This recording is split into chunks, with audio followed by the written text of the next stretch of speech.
In this video, we're going to explore the importance of being able to manage your emotional state, and I'm going to share with you how to create the most effective states for influencing others.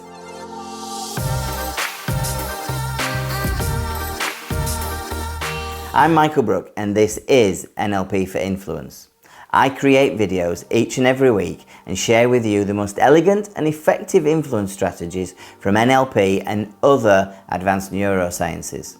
If you are new to this channel, you might want to consider subscribing. And just let me point out, subscribing to this channel is 100% absolutely free.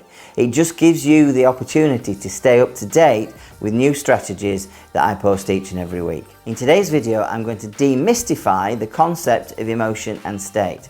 And stay watching right to the end, because I'm going to share with you the most effective states for influence and persuasion, and you can get started right now. So, why is it important to be able to manage our emotional state? See, most people are quite happy to just muddle along in the mood that they find themselves in. In fact, you actually hear people saying, "I'm in a right state with myself today," or "Don't come near me, I'm in a foul mood." Now, these people are obviously not agents of change. The fact of the matter is, if we don't control our state, it will control us, and that is not good. Your emotional state influences how you act and perceive the world around you. And it's worth remembering this maxim or rule from NLP. You cannot not communicate. When you're trying to influence others, you are constantly leaking information about how you feel on the inside. And they are constantly and unconsciously interpreting the cues that they pick up about how you are feeling on the inside. So think about that for a second. So perhaps this is you, or perhaps this is a situation you've been in. It's a big day at work. It's perhaps the most important day of the week, the month, or even the year. And you really do need to get somebody around to your way of thinking. And the alarm doesn't go off. You wake up late. You're now in a rush or even a panic. You shower and you get soap in your eyes, which now look red and watery, and you go down to make some breakfast and you realise the milk is off. So there's now no cereal or coffee to start the day. You get in the car, which doesn't start the first time, and it needs a little bit of coaxing. You pull out into traffic, and within minutes you realise you're going to be in a traffic jam most of the way to work. The day is off to a bad start. You now know you're going to be late. So how do you feel?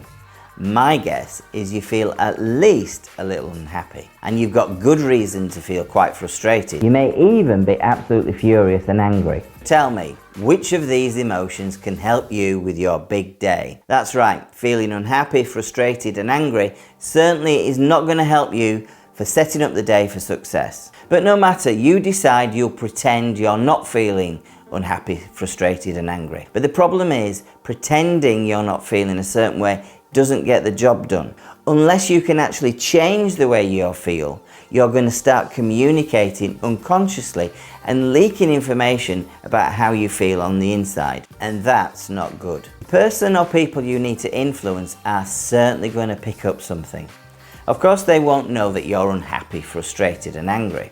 It's unlikely that their internal radar will be so sophisticated, but they are certainly going to know something's wrong. And if you're trying to pretend you're feeling positive about the situation when you're not, you will start to look awkward and incongruent, and they'll know something's wrong. The situation I've described is not uncommon. Many of us find ourselves in that situation every day. However, the difference is, successful people know how to respond. But for many people who are not like you and me, agents of change, they believe emotion to be passive and therefore outside their ability to control and choose their mood. Many people spend their whole day on autopilot.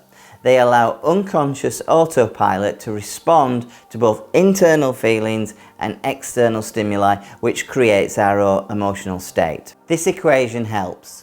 E plus R equals O. Our outcome is the result of how we respond to our experience. It's not a direct response to that experience, it's a direct response to how we respond to that experience. And that's point number one. Understand that you get to choose. If you understand the mechanism of emotion, it becomes easier to manage. Our overall emotional state is the response of how we think, how we feel, and how we act or behave. And within those three things of thinking, feeling and doing, that's the secret to managing a resourceful state. You can think positively. You can think back to a time when you were really successful and remember the actions you took. You can imagine being successful in the future and run it through like a movie. You can regenerate the emotion of feeling successful and remember how that felt and amplify that feeling. And if you remember last time, we talked about limiting beliefs and the power of acting as if in changing those limiting beliefs.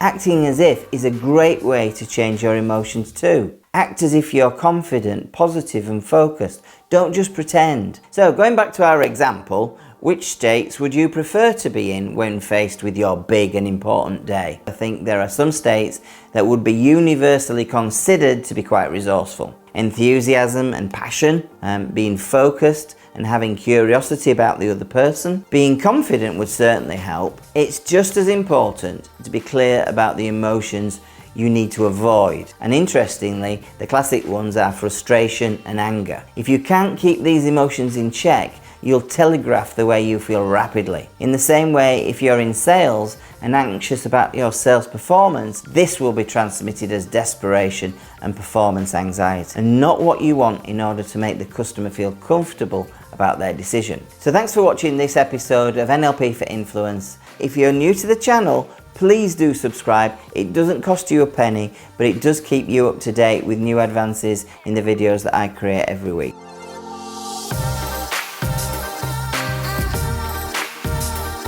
Thanks for watching, and I'll see you next time.